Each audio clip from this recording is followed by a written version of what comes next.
ਵਾਹਿਗੁਰੂ ਜੀ ਕਾ ਖਾਲਸਾ ਵਾਹਿਗੁਰੂ ਜੀ ਕੀ ਫਤਿਹ। ਮੈਂ ਅਮਰਵੀਰ ਸਿੰਘ ਅੱਜ ਦੇ ਪ੍ਰੋਗਰਾਮ 'ਚ ਆਪ ਸਭ ਦਰਸ਼ਕਾਂ ਦਾ ਸਵਾਗਤ ਕਰਦਾ।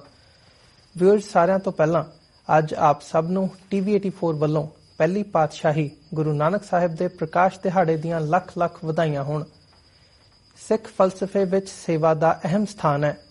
ਦੁਨੀਆ ਭਰ ਵਿੱਚ ਅੱਜ ਸਿੱਖ ਜਥੇਬੰਦੀਆਂ ਨੂੰ ਲੋੜਵੰਦਾਂ ਦੀ ਮਦਦ ਕਰਨ ਸਦਕਾ ਮਾਣ ਸਨਮਾਨ ਅਤੇ ਮਾਨਤਾ ਮਿਲ ਰਹੀ ਹੈ। ਮੌਜੂਦਾ ਸਿੱਖ ਸੰਘਰਸ਼ ਦੌਰਾਨ ਸ਼ਹੀਦ ਹੋਏ ਸਿੰਘਾਂ ਸਿੰਘਣੀਆਂ ਦੇ ਪਰਿਵਾਰਾਂ ਦੀ ਵਿੱਤੀ ਅਤੇ ਹੋਰ ਮਦਦ ਦੇ ਨਾਲ ਭਾਰਤ ਦੀਆਂ ਜੇਲ੍ਹਾਂ ਵਿੱਚ ਬੰਦ ਸਿੱਖ ਸਿਆਸੀ ਕੈਦੀਆਂ ਦੀ ਮਦਦ ਲਈ ਕੁਝ ਸਾਲ ਪਹਿਲਾਂ UK ਵਿੱਚ ਇੱਕ ਜਥੇਬੰਦੀ ਸਿੱਖ ਰਿਲੀਫ, ਜਿਸ ਨੂੰ ਸਿੱਖ ਆਰਗੇਨਾਈਜੇਸ਼ਨ ਫਾਰ ਪ੍ਰਿਜ਼ਨਰ ਵੈਲਫੇਅਰ ਦੇ ਨਾਮ ਨਾਲ ਵੀ ਜਾਣਿਆ ਜਾਂਦਾ ਹੈ, ਹੋਂਦ ਵਿੱਚ ਆਈ ਸੀ ਅਤੇ ਇਸ ਜਥੇਬੰਦੀ ਵੱਲੋਂ ਪੰਜਾਬ ਸਮੇਤ ਭਾਰਤ ਭਰ ਵਿੱਚ ਲੋੜਵੰਦਾਂ ਦੀ ਮਦਦ ਦਾ ਕਾਰਜ ਨਿਰੰਤਰ ਜਾਰੀ ਹੈ। ਅੱਜ ਦੇ ਸ਼ੋਅ ਵਿੱਚ ਅਸੀਂ ਸਿੱਖ ਰਿਲੀਫ ਦੇ ਫਾਊਂਡਿੰਗ ਮੈਂਬਰਸ ਵਿੱਚੋਂ ਇੱਕ UK ਤੋਂ ਭਾਈ ਬਲਬੀਰ ਸਿੰਘ ਅਤੇ ਜਥੇਬੰਦੀ ਦੇ US ਚੈਪਟਰ ਦੀ ਅਗਵਾਈ ਕਰਨ ਵਾਲੀ ਬੀਬੀ ਪ੍ਰੀਤ ਕੌਰ ਨਾਲ ਗੱਲਬਾਤ ਕਰਾਂਗੇ ਅਤੇ ਉਹਨਾਂ ਕੋਲੋਂ ਸਿੱਖ ਰਿਲੀਫ ਬਾਰੇ ਡੂੰਘਾਈ ਵਿੱਚ ਜਾਣਨ ਦੀ ਕੋਸ਼ਿਸ਼ ਕਰਾਂਗੇ। ਆਓ ਅੱਜ ਦੇ ਪ੍ਰੋਗਰਾਮ ਦੀ ਸ਼ੁਰੂਆਤ ਕਰਦੇ ਹਾਂ। ਹਾਂਜੀ ਸਰਦਾਰ ਬਲਬੀਰ ਸਿੰਘ ਜੀ ਅਤੇ ਪ੍ਰੀਤ ਕੌਰ ਜੀ, ਵਾਹਿਗੁਰੂ ਜੀ ਕਾ ਖਾਲਸਾ ਵਾਹਿਗੁਰੂ ਜੀ ਕੀ ਫਤਿਹ। ਵਾਹਿਗੁਰੂ ਜੀ ਕਾ ਖਾਲਸਾ ਵਾਹਿਗੁਰੂ ਜੀ ਕੀ ਫਤਿਹ ਜੀ। ਵਾਹਿਗੁਰੂ ਜੀ ਕਾ ਖਾਲਸਾ ਵਾਹਿਗੁਰੂ ਜੀ ਕੀ ਫਤਿਹ ਸਾਰਿਆਂ ਨੂੰ ਜੀ। ਸਭ ਤੋਂ ਪਹਿਲਾਂ ਤਾਂ ਤੁਸੀਂ ਅੱਜ ਪਹਿਲੀ ਵਾਰ ਸਾਡੇ ਦਰਸ਼ਕਾਂ ਦੇ ਰੂਬਰੂ ਹੋ ਰਹੇ ਹੋ, ਸੋ ਤੁਹਾਡਾ ਅੱਜ ਦੇ ਸ਼ੋਅ ਦੇ ਵਿੱਚ ਸਵਾਗਤ ਹੈ ਜੀ। Thank you. ਬਹੁਤ ਧੰਨਵਾਦ। ਮੈਂ ਜਿੰਨੇ ਵੀ ਤੁਹਾਡੇ ਸ਼ੁਭਚਿੰਤਕ ਹਨ ਇਸ ਪ੍ਰੋਗਰਾਮ ਦੇ, ਮੈਂ ਅੱਜ ਉਹਨਾਂ ਦੇ ਰੂਬਰੂ ਪਹਿਲੀ ਵਾਰੀ ਹੋ ਰਿਹਾ ਸ਼ਾਇਦ ਜੀ। ਤੇ ਮੈਂ ਸਭ ਤੋਂ ਪਹਿਲਾਂ ਸਾਹਿਬ ਗੁਰੂ ਨਾਨਕ ਸਾਹਿਬ ਜੀ ਜੋ ਸਿੱਖ ਕੌਮ ਦੇ ਬਾਨੀ ਹਨ, ਉਹਨਾਂ ਦੇ ਇਸ ਗੁਰਪੁਰਬ ਦੇ ਉੱਤੇ ਲੱਖ ਵਧਾਈ ਦਿੰਦਾ ਹਾਂ ਤੇ ਅਰਦਾਸ ਕਰਦਾ ਹਾਂ ਸੱਚੇ ਪਾਤਸ਼ਾਹ ਆਪਣੀ ਕੌਮ ਨੂੰ, ਆਪਣੇ ਜਿੱਥੇ ਵੀ ਕੌਮ ਜਿਹੜੇ ਦੇਸ਼ ਵਿਦੇਸ਼ ਦੇ ਵਿੱਚ ਬੈਠੀ ਹੈ, ਉਹਨਾਂ ਦੇ ਸਮੁੱਚੇ ਸਾਰਿਆਂ ਦੇ ਸਿਰ ਤੇ ਹੱਥ ਰੱਖਣ ਔਰ ਉਹਨਾਂ ਨੂੰ ਚੜ੍ਹਦੀਆਂ ਕਲਾਂ 'ਚ ਰੱਖਣ ਜੀ। ਪ੍ਰੀਤ ਜੀ, ਅੱਜ ਦੇ ਦਿਹਾੜੇ ਮੌਕੇ ਤੁਸੀਂ ਕੁਝ ਕਹਿਣਾ ਚਾਹੋਗੇ ਸਾਡੇ ਦਰਸ਼ਕਾਂ ਨੂੰ? ਹਾਂਜੀ, ਮੈਂ ਸਾਰੇ ਸੰਗਤਾਂ ਨੂੰ ਗੁਰੂ ਨਾਨਕ ਦੇਵ ਜੀ ਦੇ ਗੁਰਪੁਰਬ ਦੇ ਬਹੁਤ ਵਧਾਈ ਦੇਣਾ ਮੰਗਦੀ ਹਾਂ ਤੇ ਸਾਰੀ ਕੌਮ ਦੀ ਚੜ੍ਹਦੀ ਕਲਾ ਦੀ ਅਰਦਾਸ ਕਰੂੰਗੀ ਜੀ। ਸੋ ਬਲਬੀਰ ਸਿੰਘ ਜੀ, ਅਸੀਂ ਅੱਜ ਫਿਰ ਸਿੱਖ ਰਿਲੀਫ ਬਾਰੇ ਗੱਲਬਾਤ ਕਰਦੇ ਹਾਂ, ਆਪਣੀ ਹੁਣ ਵਿਚਾਰ ਚਰਚਾ ਦੀ ਸ਼ੁਰੂਆਤ ਕਰਦੇ ਹਾਂ। ਸਾਰਿਆਂ ਤੋਂ ਪਹਿਲਾਂ ਮੈਂ ਤੁਹਾਡੇ ਕੋਲੋਂ ਜਾਣਨਾ ਚਾਹੂੰਗਾ, ਕਿਉਂਕਿ ਜਿਹੜੀ ਇਹ ਜਥੇਬੰਦੀ ਹੈਗੀ ਹੈ ਸਿੱਖ ਰਿਲੀਫ, ਇਹ UK ਬੇਸਡ ਹੈਗੀ ਹੈ, ਤੇ ਇਹਦੇ ਜਥੇਬੰਦੀ ਦੇ ਬਾਰੇ 'ਚ ਇਹਦਾ ਜਥੇਬੰਦੀ ਦਾ ਮੋਟਿਵ ਕੀ ਹੈਗਾ? ਕੀ ਸੋਚ ਕੇ ਤੁਸੀਂ ਜਦੋਂ ਜਥੇਬੰਦੀ ਦੀ ਸ਼ੁਰੂਆਤ ਕੀਤੀ ਹੈ ਉਦੋਂ ਕੀ ਸੋਚ ਕੇ ਸ਼ੁਰੂਆਤ ਕੀਤੀ ਸੀ, ਅਤੇ ਜਿਹੜਾ ਅੱਜ ਤੱਕ ਦਾ ਕਾਰਜਕਾਲ ਹੈਗਾ, ਟਾਈਮ ਸਪੈਨ ਹੈਗਾ, ਇਹਦੇ ਵਿੱਚ ਤੁਸੀਂ ਕਿੰਨੇ ਕੁ ਸਫਲ ਹੋ ਸਕੇ ਹੋ ਉਸ ਮੋਟਿਵ ਨੂੰ ਅਚੀਵ ਕਰਨ ਦੇ ਵਿੱਚ? ਹਾਂਜੀ ਭਾਈ ਸਾਹਿਬ ਜੀ, ਜੋ ਸਾਡਾ ਤੁਸੀਂ ਜੋ ਪੁੱਛਿਆ ਹੈਗਾ, ਮੈਂ ਫਿਰ ਉੱਥੇ ਹੀ ਚਲਾ ਜਾਂਦਾ ਹੈਗਾ ਜਿੱਥੋਂ ਆਪਾਂ ਸ਼ੁਰੂਆਤ ਕੀਤੀ ਸੀ। ਸਾਹਿਬ ਗੁਰੂ ਨਾਨਕ ਸਾਹਿਬ ਦੇ ਆਪਾਂ ਜੇ ਗੁਰਪੁਰਬ ਮਨਾ ਰਹੇ ਹਾਂ ਜੀ, ਬਿਲਕੁਲ। ਮੇਰੇ ਖਿਆਲ ਜੋ ਵੀ ਫਿਲਾਸਫੀ ਹੈ ਸਾਡੇ ਸਿੱਖ ਧਰਮ ਦੀ, ਜੋ ਸਾਹਿਬ ਗੁਰੂ ਨਾਨਕ ਸਾਹਿਬ ਜੀ ਨੇ ਸਿਰਫ ਉਚਾਰੀ ਨਹੀਂ ਹੈ, ਲੇਕਿਨ ਉਹਨੂੰ ਆਪਣੇ ਜੀਵਨ ਕਾਲ ਦੇ ਵਿੱਚ ਇੱਕ ਉਹਨੂੰ ਪ੍ਰੈਕਟੀਕਲ ਸ਼ੇਪ ਤੇ ਫੋਰਮ ਵੀ ਦਿੱਤਾ ਹੈਗਾ। ਉਹ ਖੁਦ ਉਸ ਚੀਜ਼ ਨੂੰ ਆਪਣੇ ਪਿੰਡੇ ਤੇ ਵੀ ਹੰਡਾਇਆ ਤੇ ਔਰ ਉਹਨੂੰ ਕਰਕੇ ਵੀ ਦਿਖਾਇਆ ਜੀ। ਸੋ ਸਾਡਾ, ਮੈਂ ਸਮਝਦਾ ਵੀ ਸਾਰੇ ਸਿੱਖਾਂ ਦਾ ਇਹੀ ਹੁੰਦਾ ਆ, ਬਣਦਾ ਫਰਜ਼ ਵੀ ਅਸੀਂ ਉਸ ਸਤਿਗੁਰੂ ਦੇ ਸਿੱਖ ਹਾਂ ਤੇ ਸਾਨੂੰ ਉਸ ਫਿਲਾਸਫੀ ਤੇ ਹੀ ਚੱਲਣਾ ਸਾਡਾ ਧਰਮ ਤੇ ਫਰਜ਼ ਬਣਦਾ ਆ। ਜੋ ਸਾਨੂੰ ਸਾਹਿਬ ਨੇ ਜੋ ਉਸ ਵੇਲੇ ਦੀ ਆਪਣੇ ਇਸ 5 ਤੱਤਾਂ ਦੇਹ ਦੇ ਵਿੱਚ ਆਪਣੇ ਕਰਕੇ ਦਿਖਾਇਆ, ਉਹ ਉਸਨੂੰ ਸਾਰਾ ਕਲਮਬੰਦ ਕਰਕੇ ਸਾਹਿਬ ਸ੍ਰੀ ਗੁਰੂ ਗ੍ਰੰਥ ਸਾਹਿਬ ਦੇ ਵਿਚਲੇ ਇੱਕ ਬੜਮੁੱਲਾ ਸਾਨੂੰ ਇੱਕ ਗੁਰੂ ਗ੍ਰੰਥ ਸਾਹਿਬ ਦੇ ਵਿੱਚ ਖਜ਼ਾਨਾ ਦਿੱਤਾ ਹੈਗਾ, ਉਹ ਹਮੇਸ਼ਾ ਲਈ ਸਾਡੇ ਕੋਲ ਆ। ਤੇ ਮੇਰੇ ਖਿਆਲ ਸਿੱਖ ਰਿਲੀਫ ਦੀ ਵੀ ਫਿਲਾਸਫੀ ਉਹੀ ਆ। ਉਹ ਭਾਵੇਂ ਗਰੀਬ ਦੀ ਜਿਹੜੀ ਮਦਦ ਕਰਨੀ ਆ, ਬੇਸ਼ੱਕ ਦੀ ਉਹ ਉਸ ਵੇਲੇ ਜ਼ੁਲਮ ਤੇ ਜ਼ਬਰ ਦੇ ਖਿਲਾਫ ਜਿਹੜੀ ਆਵਾਜ਼ ਉਠਾਉਣੀ ਆ, ਭਾਵਾਂ ਉਹ ਗਿਆਨ ਵੰਡਣਾ ਆ, ਤੇ ਭਾਵਾਂ ਉਹ ਕਹਿ ਲਓ ਵੀ ਇੱਕ ਗ੍ਰਸਤੀ ਜੀਵਨ ਦੇ ਨਾਲ ਹੋਰ ਜਿਹੜੀਆਂ ਸਾਡੀਆਂ ਸਮਾਜਿਕ ਸੇਵਾਵਾਂ ਨੇ ਉਹ ਕਰਨੀਆਂ, ਉਹ ਸਾਨੂੰ ਮਹਾਰਾਜ ਨੇ ਆਪਣੇ ਇੱਕ ਪ੍ਰੈਕਟੀਕਲ ਰੂਪ ਦੇ ਵਿੱਚ ਸਿਖਾਈਆਂ ਨੇ। ਤੇ ਮੈਂ ਸਮਝਦਾ ਹਾਂ ਵੀ ਸਿੱਖ ਲਈ ਵੀ ਉਸੇ ਹੀ ਸਿਧਾਂਤ ਤੇ ਚੱਲ ਕੇ ਅੱਜ ਕੁਛ ਆਪਣੇ ਪੰਜਾਬ ਦੀ ਧਰਤੀ ਦੇ ਉੱਤੇ ਖਾਸ ਕਰਕੇ, ਕਿਉਂਕਿ ਸਾਨੂੰ ਅੱਜ ਲੋੜ ਆ ਜਿਸ ਜਗ੍ਹਾ ਦੇ ਉੱਤੇ ਜ਼ਬਰ ਜ਼ੁਲਮ ਹੋ ਰਿਹਾ ਹੈਗਾ, ਜਿਸ ਜਗ੍ਹਾ ਦੇ ਉੱਤੇ ਸਾਡਾ ਪੰਜਾਬ ਇੱਕ ਉਜਾੜੇਲ ਦੀ ਤਰਫ ਨੂੰ ਵਧ ਰਿਹਾ ਹੈਗਾ, ਉਹਦੇ ਉੱਤੇ ਆਪਣੇ ਭਾਈਚਾਰੇ ਦੇ ਵਿੱਚ ਰਹਿ ਕੇ ਅਸੀਂ ਉਹ ਜਿਹੜੀਆਂ ਸਮੱਸਿਆਵਾਂ ਨੇ ਉਹਨਾਂ ਨੂੰ ਇੱਕ ਦੇਖ ਕੇ ਤੇ ਉਹਨਾਂ ਤੇ ਕੰਮ ਕਰਨ ਦੀ ਕੋਸ਼ਿਸ਼ ਕਰ ਰਹੇ ਹਾਂ। ਜੀ ਭਾਈ ਸਾਹਿਬ, ਜਿਵੇਂ ਸਿੱਖ ਰਿਲੀਫ ਨੂੰ ਸਿੱਖ ਆਰਗੇਨਾਈਜੇਸ਼ਨ ਫॉर ਪ੍ਰਿਜ਼ਨਰ ਵੈਲਫੇਅਰ ਕਰਕੇ ਜਾਣਿਆ ਜਾਂਦਾ, ਇਹਦਾ ਨਾਮ ਹੈਗਾ, ਤੇ ਇਸ ਜਥੇਬੰਦੀ ਦੇ ਬਾਰੇ ਥੋੜਾ ਜਿਹਾ ਸਾਡੇ ਦਰਸ਼ਕਾਂ ਨੂੰ ਜਾਣਕਾਰੀ ਦਿਓ ਕਿ ਜਥੇਬੰਦੀ ਦੀ ਸ਼ੁਰੂਆਤ ਕਦੋਂ ਹੋਈ ਸੀ, ਕੌਣ-ਕੌਣ ਇਹਦੇ ਵਿੱਚ ਸੀ, ਤੇ ਜਿਹੜੇ ਤੁਹਾਡੇ ਪਹਿਲੇ ਕੰਮ ਸੀਗੇ ਜਿਵੇਂ ਇਹ ਪ੍ਰਿਜ਼ਨਰ ਵੈਲਫੇਅਰ ਦਾ ਕੰਮ ਹੈਗਾ, ਥੋੜਾ ਜਿਹਾ ਇਸ ਬਾਰੇ ਸਾਡੇ ਦਰਸ਼ਕਾਂ ਨੂੰ ਚਾਨਣਾ ਪਾਓ। ਹਾਂਜੀ, ਉਹਨੂੰ ਇਸ ਕਾਰਜ ਨੂੰ ਦੱਸਣ ਲਈ ਮੈਨੂੰ ਥੋੜਾ ਜਿਹਾ ਪਿੱਛੇ ਜਾਣਾ ਪੈਣਾ ਹੈਗਾ ਜੀ। ਬਿਲਕੁਲ, ਸਾਡੇ ਮੈਂ 5-7 ਮਿੰਟ ਲਵਾਂਗਾ ਇਹਦੇ ਤੇ, ਕਿਉਂਕਿ ਨਹੀਂ ਤਾਂ ਫਿਰ ਪੂਰੀ ਜਿਹੜੀ ਹੈ ਪਿਕਚਰ ਜਿਹੜੀ ਹੈ ਸਮਝ ਨਹੀਂ ਆਏਗੀ। ਜ਼ਰੂਰ।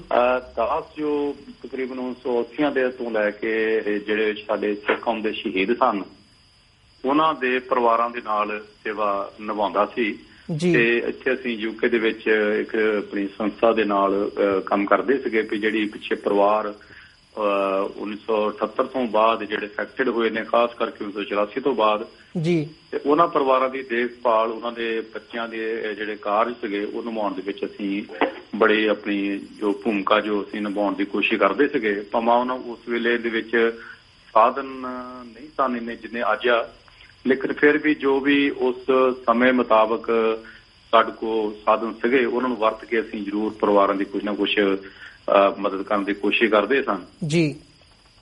ਇਸੇ ਚੀਜ਼ ਨੂੰ ਲੈ ਕੇ 1999 ਦੇ ਵਿੱਚ 2 ਬੱਚੀਆਂ ਦੇ ਆਨੰਦ ਕਾਰਜ ਜੋ ਸ਼ਹੀਦ ਪਰਿਵਾਰਾਂ ਦੀਆਂ ਬੱਚੀਆਂ ਸਨ, ਉਹਨਾਂ ਦੇ ਯੂਕੇ ਦੇ ਵਿੱਚ ਇੱਥੇ ਰਿਸ਼ਤੇ ਕੀਤੇ ਸਨ ਅਸੀਂ ਜੀ, ਤੇ ਉਹਨਾਂ ਦੀ ਬਾਬਤ ਦਾਸ ਨੂੰ ਹਿੰਦੁਸਤਾਨ ਜਾਣਾ ਪਿਆ।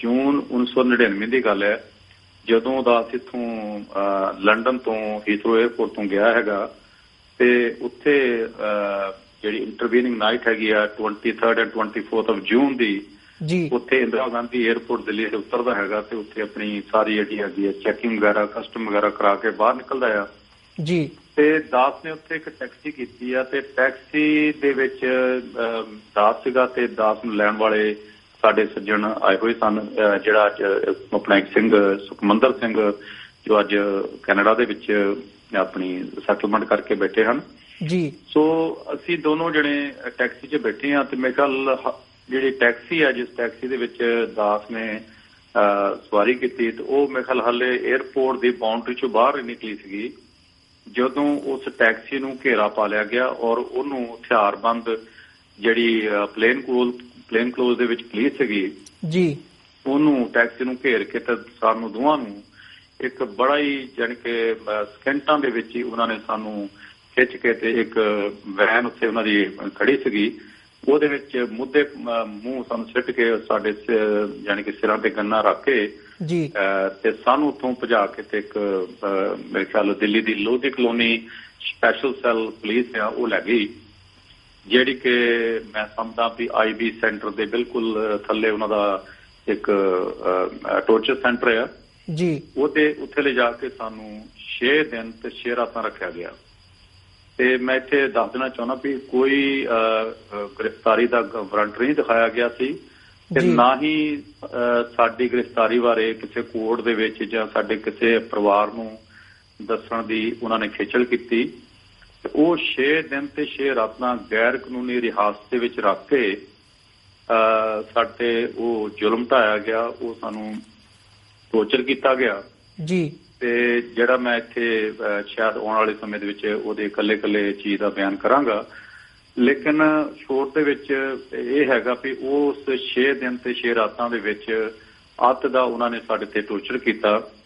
ਤੇ ਉਸ ਤੋਂ ਬਾਅਦ ਜਦੋਂ ਰੌਲਾ ਜ਼ਿਆਦਾ ਪੈ ਗਿਆ ਸਾਡੀ ਗ੍ਰਿਫਤਾਰੀ ਦਾ, ਸਾਡੀ ਉੱਥੇ ਪਰਿਵਾਰ ਕੋ ਨਾ ਪਹੁੰਚਣ ਦਾ, ਤੇ ਬਰਤਾਨੀਆ ਸਰਕਾਰ ਕੋ ਇਹ ਜਿਹੜਾ ਹੈਗਾ ਮਸਲਾ ਚਲਾ ਗਿਆ, ਅਖਬਾਰਾਂ ਦੇ ਵਿੱਚ ਆ ਗਿਆ, ਮੀਡੀਆ ਦੇ ਵਿੱਚ ਆ ਗਿਆ।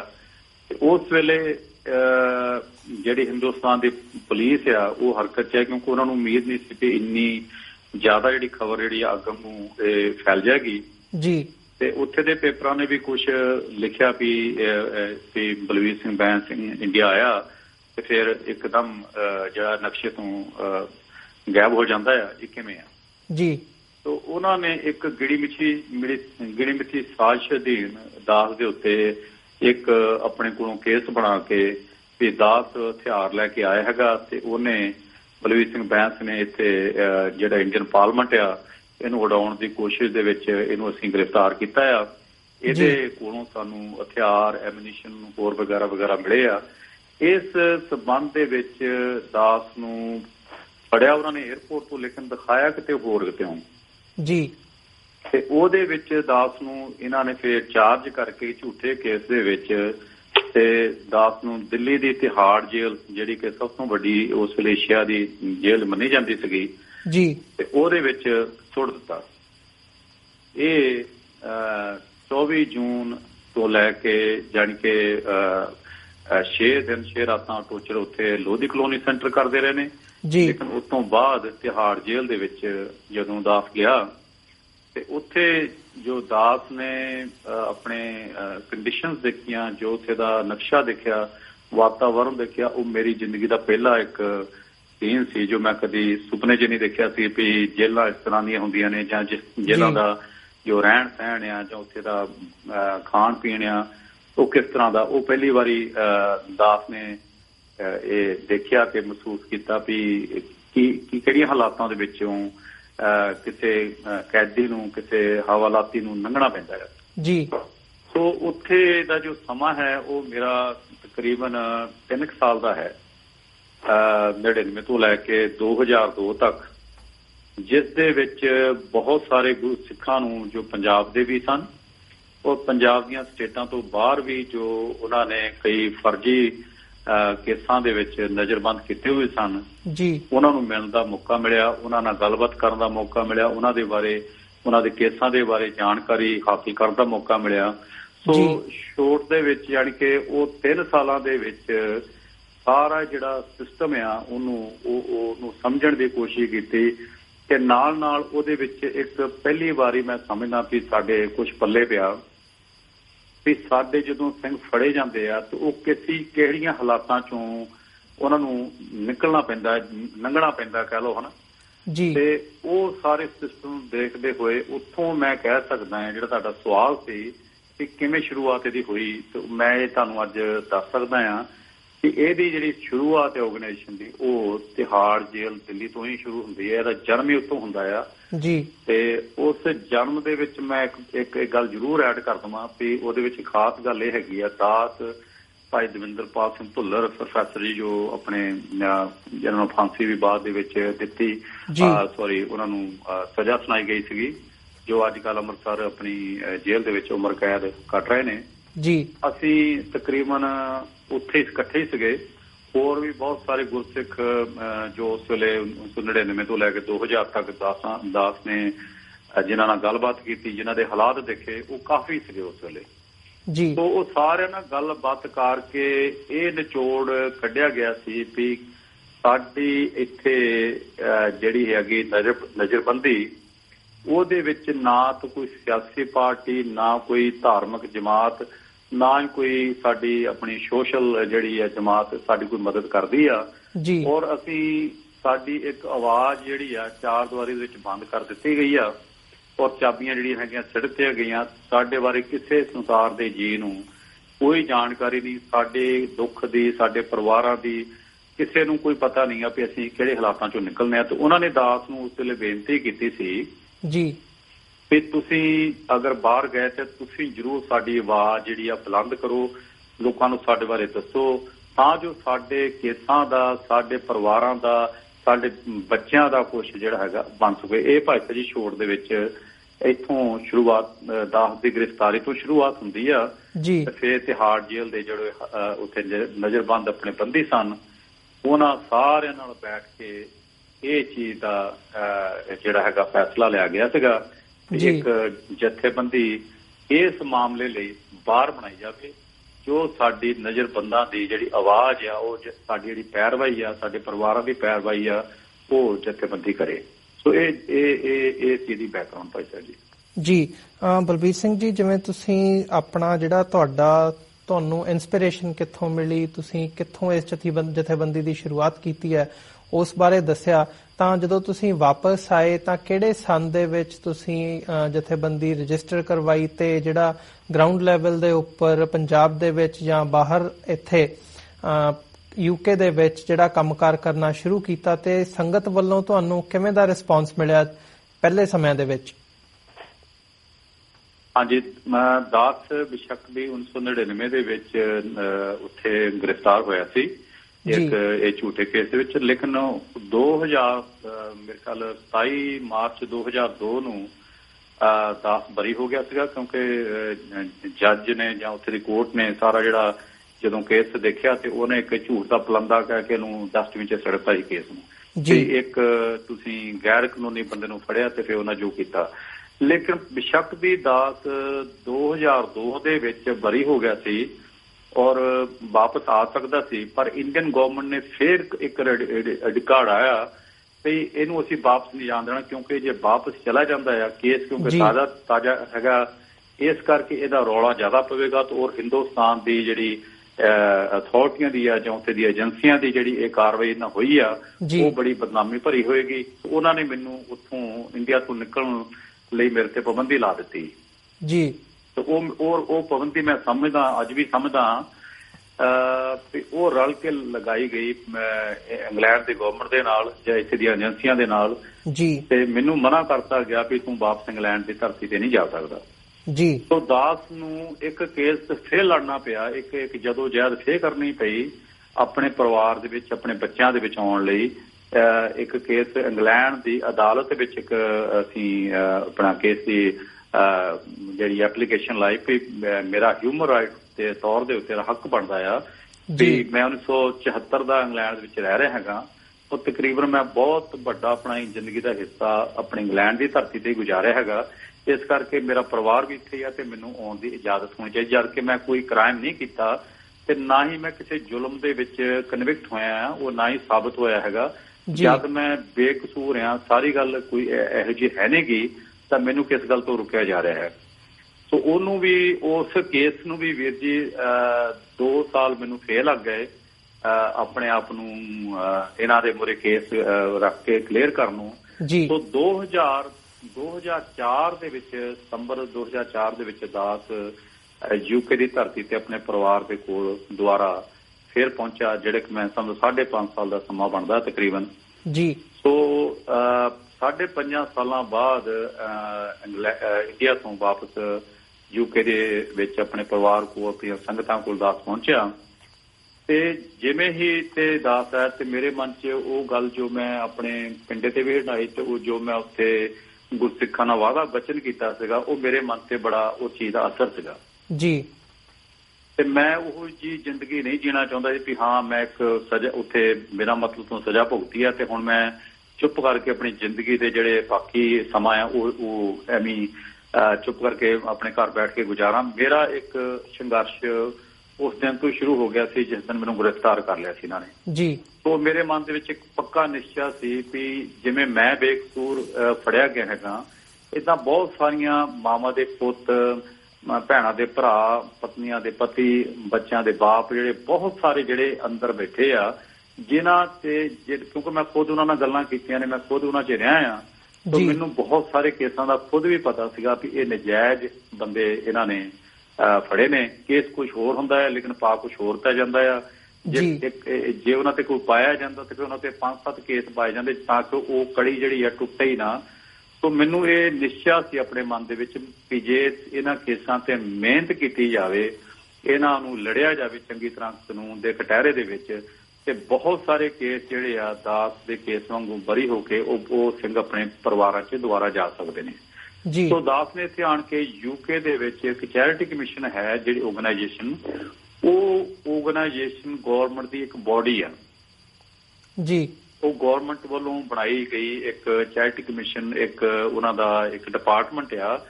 ਜਿੰਨੀਆਂ ਵੀ NGOs ਨੇ, ਜਿੰਨੀਆਂ ਵੀ ਚੈਰਿਟੀਆਂ ਨੇ, ਉਹਨਾਂ ਦੇ ਅੰਡਰ ਕੰਮ ਕਰਦੀਆਂ ਨੇ। ਉਹ ਰਜਿਸਟ੍ਰੇਸ਼ਨ ਦਿੰਦੀਆਂ ਨੇ ਜਥੇਬੰਦੀਆਂ ਨੂੰ ਜੀ ਕਿ ਜੋ ਆਉਂਦੀਆਂ ਵੀ ਇਹ ਆਰਗੇਨਾਈਜੇਸ਼ਨ ਜਿਹੜੀ ਆ NGO ਜਾਂ ਚੈਰਿਟੀ ਬਣ ਕੇ ਕੰਮ ਕਰ ਸਕਦੀ ਆ।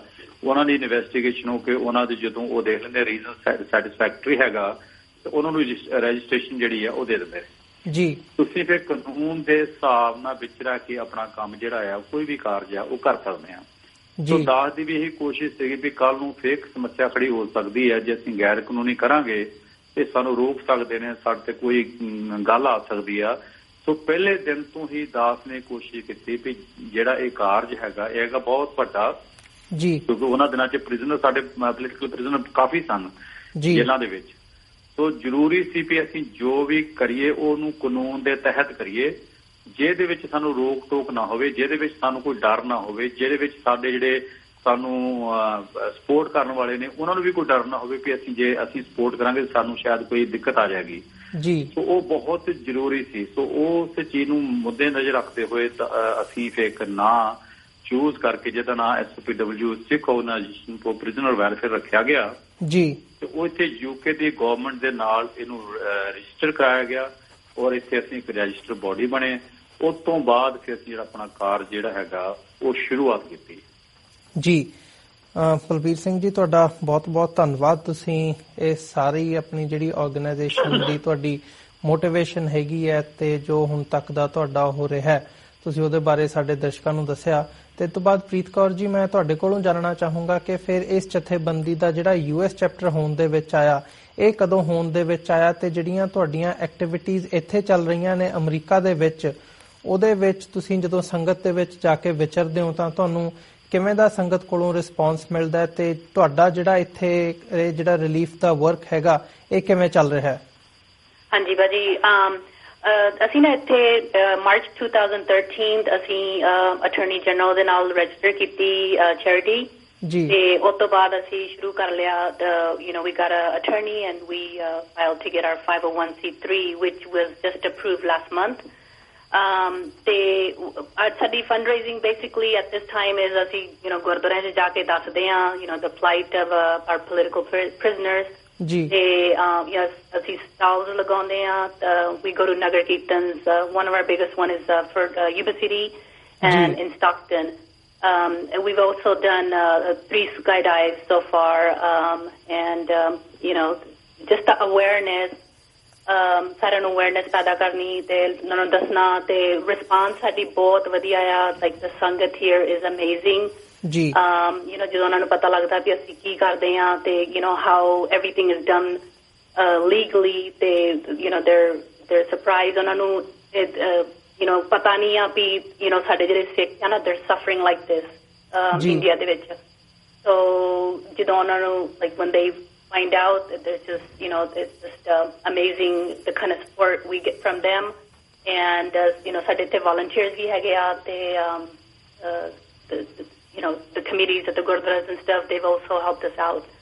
And in the future we just want to continue probably doing more projects to get more fundraising, because on Tanpatabi it's like we're covering a lot and everything costs money, especially when it's in India. It's like to get from point A to point B, it's like ਪਤਾ ਵੀ ਕਿੰਨਾ ਖਰਚ ਹੁੰਦਾ ਆ, right? It's not like countries here like Canada and UK or USA. Over there, like every step is cost a lot. Ji. So we just want to go ahead and continue this, and I'm hoping Sangat ਸਾਨੂੰ support ਕਰਦੀ ਰਹੇ ਤੇ we can continue. ਜੀ ਪ੍ਰੀਤ ਜੀ, ਇਹਦੇ ਹਾਂਜੀ ਸ਼ੁਰੂਆਤ ਕੀਤੀ ਹੈ ਇਹਦੀ ਆਪਣੇ ਭਾਈ ਸਾਹਿਬ, ਪਰ ਮੈਂ ਥੋੜਾ ਹੋਰ ਐਕਸਪਲੇਨ ਕਰ ਦਵਾਂ। ਜਦੋਂ ਸ਼ੁਰੂਆਤ ਕੀਤੀ ਆ ਉਸ ਵੇਲੇ ਸੰਗਤਾਂ ਨੂੰ ਇੰਨੀ ਆਪਣੇ ਸਿਆਸੀ ਕੈਦੀਆਂ ਦੀ ਜਾਂ ਪੋਲੀਟੀਕਲ ਪ੍ਰਿਜ਼ਨਰ ਦੀ ਕੋਈ ਨੌਲੇਜ ਨਹੀਂ ਸੀਗੀ ਜੀ।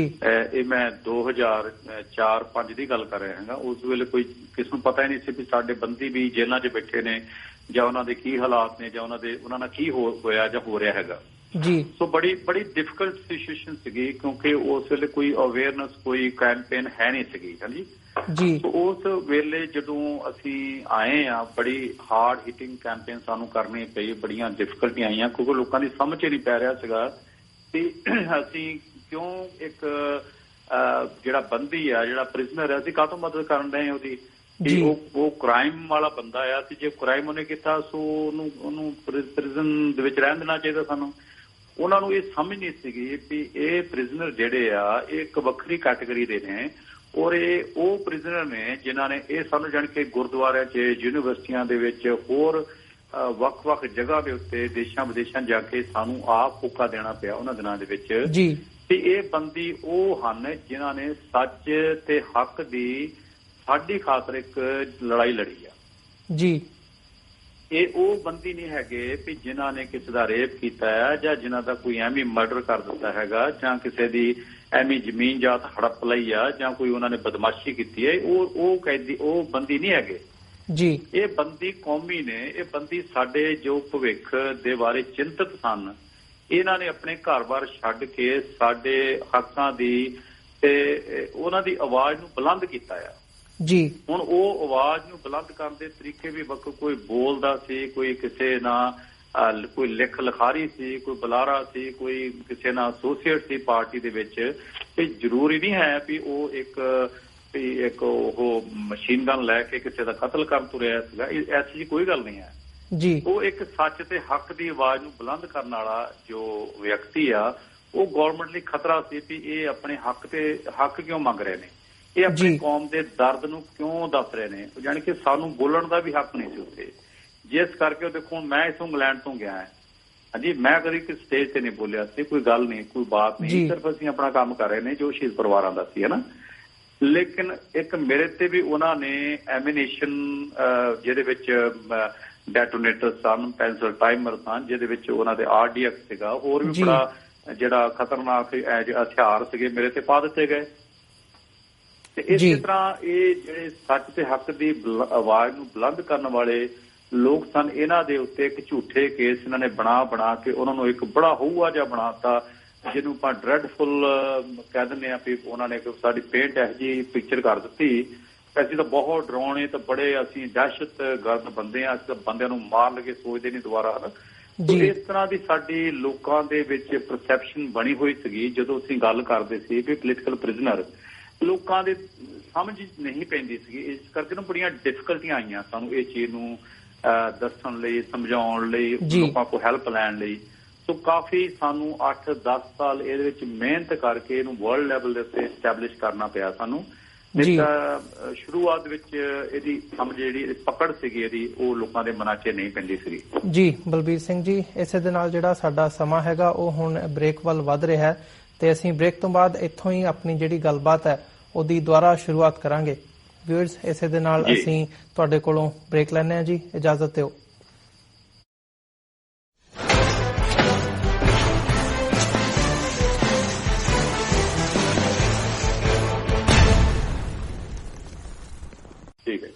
ਵਿਊਅਰਸ, ਬ੍ਰੇਕ ਤੋਂ ਬਾਅਦ ਤੁਹਾਡਾ ਸਵਾਗਤ ਹੈ। ਹੁਣ ਅਸੀਂ ਬਲਬੀਰ ਸਿੰਘ ਨਾਲ ਅਤੇ ਪ੍ਰੀਤ ਕੌਰ ਜੀ ਨਾਲ ਆਪਣੀ ਜਿਹੜੀ ਗੱਲਬਾਤ ਸੀਗੀ ਅਸੀਂ ਬ੍ਰੇਕ ਤੋਂ ਪਹਿਲਾਂ ਖਤਮ ਕੀਤੀ ਸੀ ਉਹ ਹੁਣ ਅਸੀਂ ਦੁਬਾਰਾ ਰਿਜ਼ਿਊਮ ਕਰਦੇ ਹਾਂ।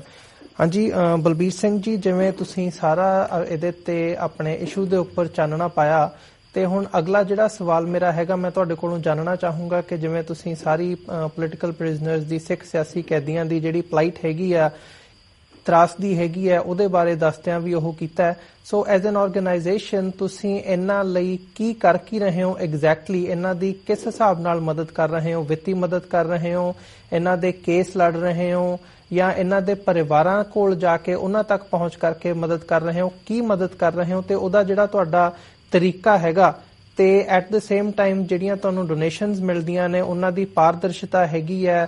ਤੁਸੀਂ ਸੰਗਤ ਨੂੰ ਕਿਵੇਂ ਦੱਸਦੇ ਹੋ ਜਾ ਕੇ ਕਿ ਅਸੀਂ ਕੀ ਕੰਮ ਕੀਤਾ ਤੇ ਜਿਹੜੀ ਤੁਹਾਡੀ ਅਚੀਵਮੈਂਟ ਹੈਗੀ ਹੈ ਹੁਣ ਤੱਕ ਦੀ ਉਹ ਕੀ ਹੈ? ਇਸ ਬਾਰੇ ਸਾਡੇ ਦਰਸ਼ਕਾਂ ਨੂੰ ਥੋੜਾ ਜਿਹਾ ਦੱਸੋ। ਹਾਂਜੀ ਭਾਈ ਸਾਹਿਬ ਜੀ, ਮੈਂ ਤੁਹਾਨੂੰ 3-4 ਸਟੇਜਾਂ ਦੱਸਾਂਗਾ ਜਿਹੜੀਆਂ ਚੀਜ਼ਾਂ ਅਸੀਂ ਕਰ ਰਹੇ ਹਾਂ ਜੀ। ਸਭ ਤੋਂ ਪਹਿਲਾਂ ਹੈ ਵੀ ਜਦੋਂ ਸਾਡਾ ਪੋਲੀਟੀਕਲ ਪ੍ਰਿਜ਼ਨਰ ਜੇਲ੍ਹ 'ਚ ਜਾਂਦਾ ਹੈ ਤੇ ਉਹਦੀ ਹਾਲਾਤ ਜਿਹੜੀ ਹੁੰਦੀ ਹੈ ਬੜੀ ਮਾੜੀ ਹੁੰਦੀ ਹੈ, ਕਿਉਂਕਿ ਹੁਣ ਤਾਂ ਚਲੋ ਮਾਰੀ ਕਿਰਪਾ ਨਾਲ ਸਾਡੇ ਕੋਲ ਆਰਗੇਨਾਈਜੇਸ਼ਨ ਹੈ, ਲੇਕਿਨ ਜਦੋਂ ਸਾਡੇ ਕੋਲ ਆਰਗੇਨਾਈਜੇਸ਼ਨ ਨਹੀਂ ਸੀ ਉਸ ਵੇਲੇ ਹਾਲਾਤ ਬਹੁਤ ਮਾੜੇ ਸਨ ਜੀ, ਕਿਉਂਕਿ ਪਰਿਵਾਰ ਵੀ ਡਰਦੇ, ਉਹਨਾਂ ਦੀ ਮੁਲਾਕਾਤ ਤੇ ਨਹੀਂ ਆਉਂਦੇ ਸਨ। ਸੋ ਜਿਹੜਾ ਉਹਨਾਂ ਦਾ ਅੰਦਰਲਾ ਰਹਿਣ ਸਹਿਣ ਹੈ ਉਹ ਬੜਾ ਹੀ ਅਜੀਬੋ-ਗਰੀਬ ਸੀ, ਜਿਸ ਕਰਕੇ ਕਈ ਵਾਰੀ ਉਹਨਾਂ ਨੂੰ ਦੂਜਿਆਂ ਮੁਰੇ ਹੱਥ ਅੱਡਣ ਲਈ ਮਜਬੂਰ ਹੋ ਜਾਂਦੇ ਸਨ ਜੀ, ਜਿਹੜੇ ਕਿ ਅਸੀਂ ਸਮਝਦੇ ਹਾਂ ਕਿ ਸਾਡੀ ਇੱਕ ਸ਼ਰਮ ਦੀ ਗੱਲ ਵੀ ਸੀ। ਸੋ ਸਭ ਤੋਂ ਪਹਿਲਾਂ ਮੈਂ ਛੋੜ ਕੇ ਦੱਸਦਾ ਕਿਉਂਕਿ ਟਾਈਮ ਆਪਣਾ ਕੋਲ ਬਹੁਤ ਥੋੜਾ ਆ ਤੇ ਸਭ ਤੋਂ ਪਹਿਲਾਂ ਅਸੀਂ ਉਹ ਜਿਹੜਾ ਸਾਡਾ ਸਿਆਸੀ ਬੰਦੀ ਆ, ਪੋਲੀਟੀਕਲ ਪ੍ਰਿਜ਼ਨਰ ਆ, ਉਹਦੀ ਸਭ ਤੋਂ ਪਹਿਲਾਂ ਜਿਹੜੀ ਅੰਦਰ ਦੀ ਹਾਲਾਤ ਆ, ਭਾਵੇਂ ਉਹਦੇ ਕੱਪੜੇ ਲੀੜੇ ਨੇ, ਭਾਵੇਂ ਉਹਦਾ ਖਾਣ ਪੀਣ ਆ, ਭਾਵੇਂ ਉਹਦਾ ਕੁਛ ਵੀ ਉਹਨੂੰ ਅੰਦਰ ਚੀਜ਼ ਜਿਹੜੀ ਚਾਹੀਦੀ ਆ ਉਹਦੇ ਲਈ, ਉਹ ਅਸੀਂ ਠੀਕ ਕਰਦੇ ਹਾਂ ਤਾਂ ਕਿ ਉਹ ਕਿਸੇ ਦੇ ਲਈ ਕਿਸੇ ਕੋਲ ਸਾਬਣ ਤੇਲ ਨਾ ਮੰਗੇ, ਕਿਸੇ ਕੋਲ ਕੱਪੜਾ ਲੀੜਾ ਨਾ ਮੰਗੇ। ਸੋ ਉਹਦੀ ਅੰਦਰਲੀ ਹਾਲਾਤ ਜਿਹੜੀ ਆ ਉਹ ਸਾਂਭਣੀ ਬਹੁਤ ਜ਼ਰੂਰੀ ਆ ਤਾਂ ਕਿ ਉਹਦੇ ਮੋਰਲ, ਉਹਦੇ ਹੌਸਲੇ ਜਿਹੜੇ ਆ ਉਹ ਬੁਲੰਦ ਰਹਿਣ, ਉਹ ਠੀਕ ਰਹਿਣ। ਉਹਨੂੰ ਅਹਿਸਾਸ ਹੋਵੇ ਮੇਰੇ ਮਗਰ ਤੇ ਕੌਮ ਖੜੀ ਆ ਤੇ ਮੈਨੂੰ ਕਿਸੇ ਚੀਜ਼ ਦੀ ਕੋਈ ਕਮੀ ਨਹੀਂ ਹੈ, ਮੇਰਾ ਹਰ ਚੀਜ਼ ਨੂੰ ਉਹ ਸੰਭਾਲਣਗੇ। ਸਭ ਤੋਂ ਪਹਿਲਾਂ ਤੇ ਇਹ ਹੁੰਦਾ ਆ ਸਾਡਾ ਇਹ ਪਲਾਨ ਏ ਜੀ। ਪਲਾਨ B ਸਾਡਾ ਇਹ ਹੁੰਦਾ ਹੈ ਵੀ ਕਿਉਂਕਿ ਉਹਨਾਂ ਤੇ ਇੱਕ ਬਹੁਤ ਸੀਰੀਅਸ ਐਲੀਗੇਸ਼ਨ ਲੱਗੇ ਹੁੰਦੇ ਨੇ, ਬੜੇ ਸੀਰੀਅਸ ਉਹਨਾਂ ਤੇ ਚਾਰਜਿਸ ਹੁੰਦੇ ਨੇ, ਟਾਡਾ ਵਰਗੇ ਸੈਕਸ਼ਨ ਅਨਲੌਫੁਲ ਐਕਟੀਵਿਟੀ ਵਰਗੇ ਔਰ ਆਰਮਡ ਐਕਟ ਔਰ ਐਕਸਪਲੋਸਿਵ ਐਕਟ, ਬਹੁਤ ਸਾਰੇ ਸੀਰੀਅਸ ਮੈਟਰ ਨੇ ਜਿਨ੍ਹਾਂ ਲਈ ਬਹੁਤ ਤਜਰਬੇਕਾਰ ਔਰ ਬੜੇ ਮਾਹਰ ਵਕੀਲ ਚਾਹੀਦੇ ਨੇ ਜੀ। ਹੁਣ ਮੈਂ ਤੁਹਾਨੂੰ ਇੱਥੇ ਛੋਟ ਜਿਹਾ ਦੱਸ ਦੂੰ ਕਿ ਦਾਸ ਦੇ ਜਾਣ ਤੱਕ ਉਸ ਵੇਲੇ ਬਹੁਤ ਸਾਰੇ ਸਾਡੇ ਜਿਹੜੇ ਨੌਜਵਾਨ ਸੀ ਉਹਨਾਂ ਕੋਲ ਵਕੀਲ ਨਹੀਂ ਹੁੰਦੇ ਸਨ ਜੀ। ਵਕੀਲ ਨਾ ਹੋਣ ਕਰਕੇ ਉਹਨਾਂ ਨੂੰ ਜਾਂ ਤਾਂ ਉਹਨਾਂ ਦੇ ਕੇਸ 10-10, 15, 20 ਸਾਲ ਲੰਬੇ ਹੋ ਜਾਂਦੇ ਸਨ ਤੇ ਜਾਂ ਫਿਰ ਉਹਨਾਂ ਨੂੰ ਬੜੇ ਆਰਾਮ ਦੇ ਨਾਲ ਸਜ਼ਾ ਹੋ ਜਾਂਦੀ ਸੀ ਕਿਉਂਕਿ ਉਹ ਆਪਣੇ ਆਪ ਨੂੰ ਡਿਫੈਂਡ ਹੀ ਨਹੀਂ ਕਰ ਪਾਉਂਦੇ ਸੀਗੇ ਜੀ। ਸੋ ਸਤਿਗੁਰ ਦੀ ਕਿਰਪਾ ਨਾਲ ਇਹ ਜਿਹੜਾ ਸਾਡਾ ਪਲਾਨ B ਹੈਗਾ ਤੇ ਉਹਨੂੰ ਅਸੀਂ ਐਕਸੀਕਿਊਟ ਕੀਤਾ ਹੈਗਾ, ਉਹਨੂੰ ਲਾਗੂ ਕੀਤਾ ਤੇ ਹਰ ਬੰਦੇ ਕੋ ਇੱਕ ਚੰਗਾ ਵਕੀਲ ਹੋਣਾ ਜ਼ਰੂਰੀ ਆ ਜੀ, ਤਾਂ ਜੋ ਉਹਦੇ ਚਾਂਸਸ ਬਣਨਗੇ ਉਹ ਬਰੀ ਹੋ ਸਕਦਾ ਆ, ਉਹਨੂੰ ਬੇਲ ਮਿਲ ਸਕਦੀ ਆ, ਉਹਨੂੰ ਪਰੋਲ ਮਿਲ ਸਕਦੀ ਆ। ਤੇ ਉਹਦੇ ਮੈਂ ਬਾਅਦ ਚ ਉਹਦੇ ਵਿੱਚ ਉਹਦੇ ਰਿਜ਼ਲਟ ਬਾਰੇ ਮੈਂ ਬਾਅਦ ਚ ਆਉਣਾ ਕਿਉਂਕਿ ਮੈਂ ਤੁਹਾਨੂੰ ਹਲੇ ਦੱਸ ਰਿਹਾ ਵੀ ਆਹ ਪ੍ਰੋਬਲਮਾਂ ਸੀਗੀਆਂ, ਇਹਨਾਂ ਨੂੰ ਪ੍ਰੋਬਲਮ ਨੂੰ ਅਸੀਂ ਕਿੱਦਾਂ ਟੈਕਲ ਕੀਤਾ, ਕਿੱਦਾਂ ਹੱਲ ਕੀਤਾ ਸੀ ਜੀ। ਸੋ ਉਹਨਾਂ ਸਾਰੇ ਬੰਦਿਆਂ ਨੂੰ ਅਸੀਂ ਵਧੀਆ ਤੋਂ ਵਧੀਆ ਵਕੀਲ ਜਿਹੜੇ ਆ ਉਹਨਾਂ ਨੂੰ ਦੇਈਦੇ ਆ ਤੇ ਨਾਲ ਦੀ ਨਾਲ ਉਹਨਾਂ ਵਕੀਲਾਂ ਦੇ ਨਾਲ ਉਹਨਾਂ ਦੀ ਕੇਸ ਦੀ ਪੈਰਵਾਈ ਵੀ ਕਰੀਦੀ ਆ ਕਿਉਂਕਿ ਉੱਥੇ ਟੀਮ ਨਾ ਹੋਵੇ ਤਾਂ ਵਕੀਲ ਪੈਰਵਾਈ ਕਰਨੀ ਆਉਂਦੇ, ਕੋਰਟਾਂ ਦੇ ਵਿੱਚ ਕਚਹਿਰੀਆਂ 'ਚ ਕੇਸ ਲੜਨੀ ਆਉਂਦੇ। ਸੋ ਉਹਨਾਂ ਨੂੰ ਬਾਹੋਂ ਫੜ ਕੇ ਟੈਕਸੀ 'ਚ ਬਿਠਾ ਕੇ ਕਈ ਵਾਰੀ ਬਹੁਤੀ ਵਾਰੀ ਉਹਨਾਂ ਨੂੰ ਕੋਰਟ ਕਚਹਿਰੀਆਂ 'ਚ ਲਿਜਾਣਾ ਪੈਂਦਾ ਵੀ ਬੈਠੋ ਸਰ ਵੀ ਅਸੀਂ ਚਾਹੁੰਦੇ ਤੁਸੀਂ ਅੱਜ ਫਲਾਣੇ ਸਿੰਘ ਦੀ ਕੋਰਟ ਡੇਟ ਆ ਤੇ ਤੁਸੀਂ ਚੰਗੀ ਤਰ੍ਹਾਂ ਕੇਸ ਲੜੋ। ਸੋ ਬਾਹੋਂ ਫੜ ਕੇ ਬਹੁਤੀ ਵਾਰੀ ਲਿਜਾਣਾ ਪੈਂਦਾ ਉਹਨਾਂ ਨੂੰ। ਤੇ ਇਹ ਹੈਗਾ ਸਾਡਾ ਦੂਸਰਾ ਹਿੱਸਾ। ਤੀਸਰਾ ਹਿੱਸਾ ਹੈਗਾ ਵੀ ਜਿਹੜਾ ਬੰਦੀ ਅੰਦਰ ਬੈਠਾ ਹੈ ਭਾਵੇਂ ਉਹਨੂੰ ਚੰਗੀ ਖੁਰਾਕ ਵੀ ਮਿਲਦੀ ਹੋਵੇ, ਬੇਸ਼ੱਕ ਦੀ ਚੰਗਾ ਵਕੀਲ ਵੀ ਹੋਵੇ, ਪਰ ਇੱਕ ਚੀਜ਼ ਸਾਡਾ ਜੁੜੀ ਹੋਈ ਹੈ ਜਿਹਨੂੰ ਅਸੀਂ ਅੱਖੋਂ ਓਹਲੇ ਨਹੀਂ ਕਰ ਸਕਦੇ, ਉਹ ਹੈ ਸਾਡਾ ਪਰਿਵਾਰ, ਉਹ ਹੈ ਬੰਦੀਆਂ ਦਾ ਪਰਿਵਾਰ। ਉਹਦੇ ਵਿੱਚ ਉਹਦੇ ਮਾਤਾ ਪਿਤਾ ਵੀ ਨੇ, ਉਹਦੇ ਭੈਣ ਭਰਾ ਵੀ ਨੇ, ਉਹਦੀ ਵਾਈਫ ਵੀ ਆ, ਉਹਦੇ ਬੱਚੇ ਵੀ ਆ ਜਿਹੜੇ ਕਿ ਮਾਨਸਿਕ ਤੌਰ ਤੇ ਉਹਨੂੰ ਪ੍ਰਭਾਵਿਤ ਕਰਦੇ ਨੇ। ਅਗਰ ਉਹਦੇ ਮਾਪੇ ਨਹੀਂ ਸਾਂਭੇ ਜਾਂਦੇ, ਭੈਣ ਭਰਾ ਦੀ ਜਿਹੜੀ ਉੱਥੇ ਦੀ ਉਹਨਾਂ ਦੀ ਕਾਰਜਾਂ ਦੀ ਜਿਹੜੀ ਪੈਰਵਾਈ ਨਹੀਂ ਹੁੰਦੀ, ਜਾਂ ਉਹਦੀ ਵਾਈਫ ਦੀ ਲੁੱਕ ਆਫਟਰ ਨਹੀਂ ਹੁੰਦੀ, ਜਾਂ ਬੱਚਿਆਂ ਦੀ ਪੜ੍ਹਾਈਆਂ ਜਾਂ ਪਰਵਰਿਸ਼ ਨਹੀਂ ਹੁੰਦੀ ਸਹੀ ਤਰੀਕੇ ਨਾਲ, ਤੇ ਉਹ ਬੰਦੀ ਜਿਹੜਾ ਆ ਉਹਦੇ ਜਿਹੜੇ ਹੌਸਲੇ ਆ ਜਾਂ ਉਹਦਾ ਜਿਹੜਾ ਮਾਨਸਿਕ ਦਲ ਹੈਗਾ ਉਹ ਬਹੁਤ ਡਿੱਗ ਜਾਂਦਾ ਆ ਜੀ। ਸੋ ਸਾਨੂੰ ਇਹ ਚੀਜ਼ ਤੇ ਜਾਣਾ ਪਿਆ ਵੀ ਜੇ ਅਸੀਂ ਆਪਣੇ ਬੰਦਿਆਂ ਨੂੰ ਸਾਂਭਣਾ ਆ ਤੇ ਅਸੀਂ ਜ਼ਰੂਰੀ ਆ ਵੀ ਉਹਦੇ ਪਰਿਵਾਰ ਦੇ ਜਿੰਨੇ ਮੈਂਬਰ ਆ ਉਹਨਾਂ ਨੂੰ ਵੀ ਸਾਂਭੀਏ ਜੀ। ਪਰਿਵਾਰ ਦੇ ਵਿੱਚ ਮਾਤਾ ਪਿਤਾ ਦੀ ਬਿਮਾਰੀ ਹੋ ਸਕਦੀ ਆ, ਉਹਦੀਆਂ ਲੋੜਾਂ ਹੋ ਸਕਦੀਆਂ ਨੇ, ਬੱਚਿਆਂ ਦੇ ਪੜ੍ਹਾਈ ਦੇ ਜਿਹੜੇ ਸਕੂਲ ਕਾਲਜ ਜਾਂ ਯੂਨੀਵਰਸਿਟੀ ਦੇ ਜਿਹੜੇ ਫੀਸਾਂ ਨੇ, ਉਹਨਾਂ ਦੀਆਂ ਕਿਤਾਬਾਂ ਨੇ, ਯੂਨੀਫਾਰਮ ਨੇ, ਉਹ ਕਿੱਥੋਂ ਹੋਣਗੇ? ਪਰਿਵਾਰ ਜਦ ਕੋਈ ਪੈਸੇ ਕਮਾਉਣ ਵਾਲਾ ਅੰਦਰ ਬੈਠਾ ਆ ਤੇ ਉਹਨਾਂ ਨੇ ਹੁਣ ਕਿੱਥੋਂ ਲੈਣੇ ਨੇ? ਉਹਨਾਂ ਕਿੱਥੋਂ ਗਏ ਆਪਣੀ ਜਿਹੜੀ ਆ ਭਵਿੱਖ ਜਿਹੜਾ ਉਹਨਾਂ ਨੇ ਸਹੀ ਕਰਨਾ। ਸੋ ਜ਼ਰੂਰੀ ਸੀਗਾ ਵੀ ਉਹਨਾਂ ਦੇ ਬੱਚਿਆਂ ਨੂੰ ਅਸੀਂ ਪੜ੍ਹਾਈਏ। ਮਾਰੀ ਕਿਰਪਾ ਨਾਲ ਹਰ ਬੱਚਾ ਉਹਨਾਂ ਦਾ ਪੜ੍ਹ ਰਿਹਾ ਹੈਗਾ, ਹਰ ਬੱਚੇ ਦੀ ਪ੍ਰੋਗਰੈਸ ਅਸੀਂ ਮੋਨੀਟਰ ਕਰਦੇ ਹਾਂ। ਉਹਨਾਂ ਦੇ ਘਰ ਦੇ ਖਰਚੇ ਜਿਹੜੇ ਆ ਉਹ ਵੀਰ ਜੀ ਵੱਖ ਜਾਂਦੇ ਨੇ, ਜਿਹੜੇ ਉਹਨਾਂ ਦੇ ਵਕੀਲਾਂ ਦੀਆਂ ਫੀਸਾਂ ਨੇ ਉਹ ਵੱਖਰੀਆਂ ਜਾਂਦੀਆਂ ਨੇ, ਜਿਹੜੇ ਉਹਨਾਂ ਦੇ ਹੋਰ ਬਿਮਾਰੀਆਂ ਜਾਂ ਕਹ ਲਓ ਬੱਚਿਆਂ ਉਹਨਾਂ ਦੇ ਭੈਣ ਭਰਾਵਾਂ ਦੇ ਆਨੰਦ ਕਾਰਜ ਨੇ ਉਹਨਾਂ ਦੇ ਖਰਚੇ ਵੱਖ ਜਾਂਦੇ ਨੇ।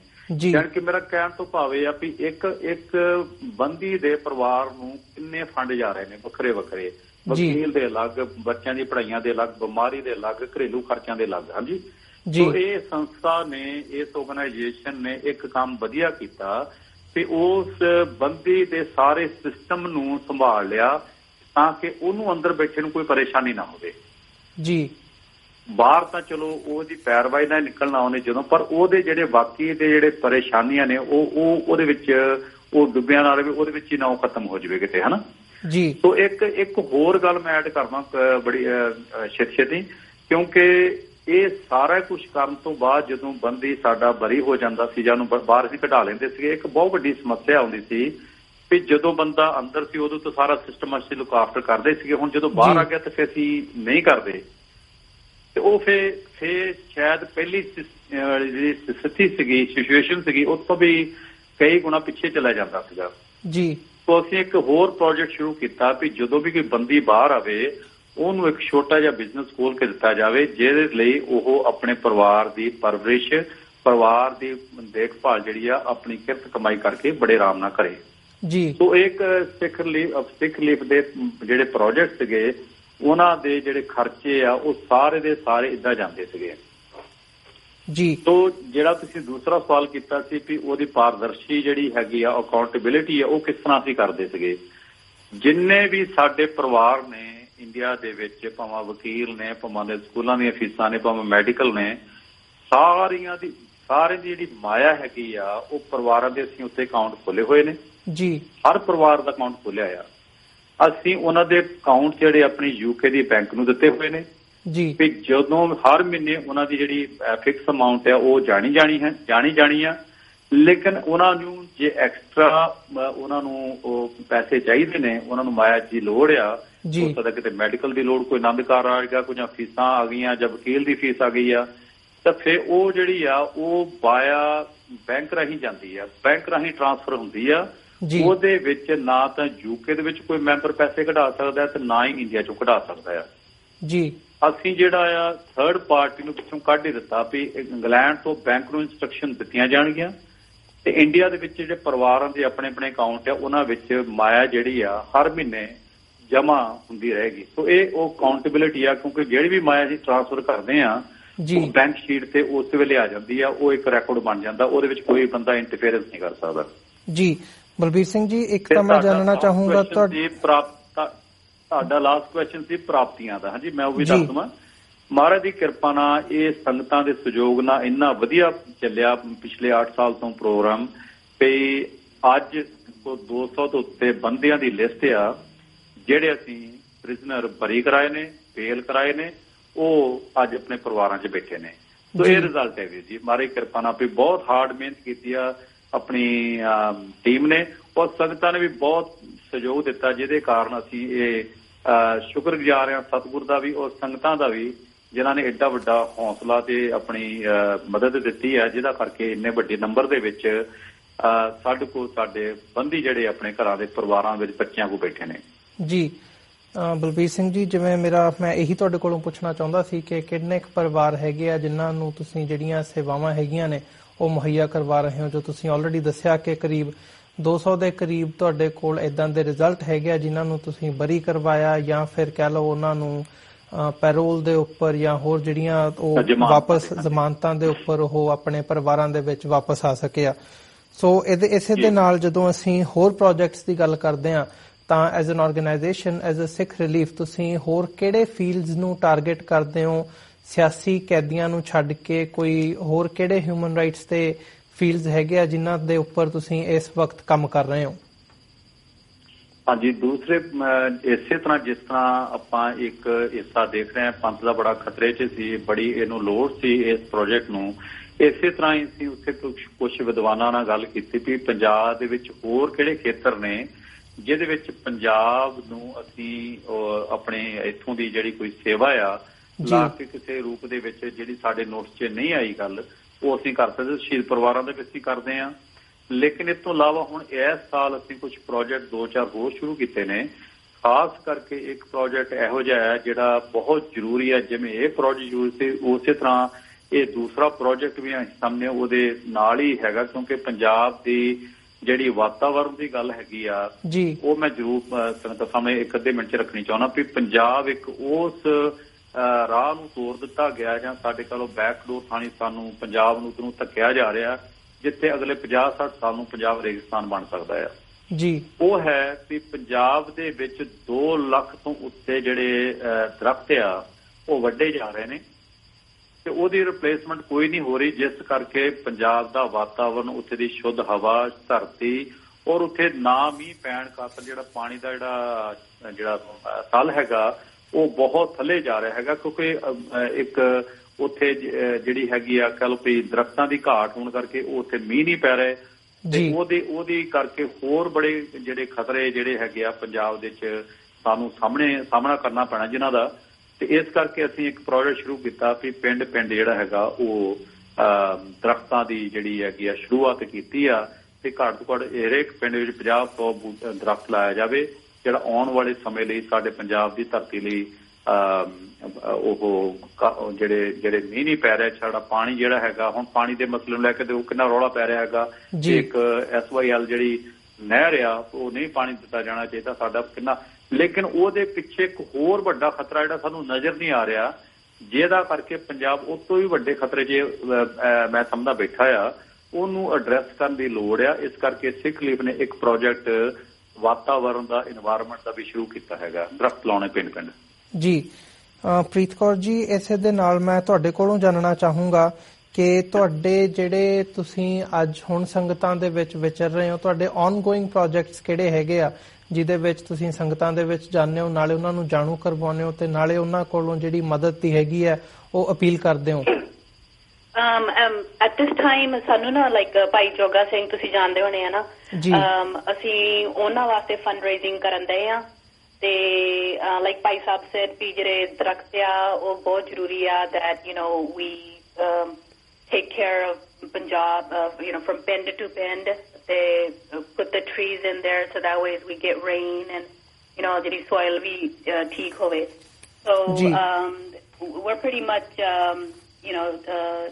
also there's also drug awareness and rehab ਜਿਹੜਾ Bhai Sahib he can get into a little more depth with you ਤੇ let me see self sufficiency independent living ਉਹਦੇ ਭਾਈ ਸਾਹਿਬ ਨੇ ਗੱਲ ਕਰ ਲਈ already the main thing is supporting the environment and we've ਸਾਨੂੰ ਜਿਹੜੇ ਵੀ projects ਮਿਲਦੇ ਨਾ ਸਾਡੀ ਟੀਮ UK ਵਾਲੀ ਦੱਸਦੀ ਆ we take care of those ਜੀ।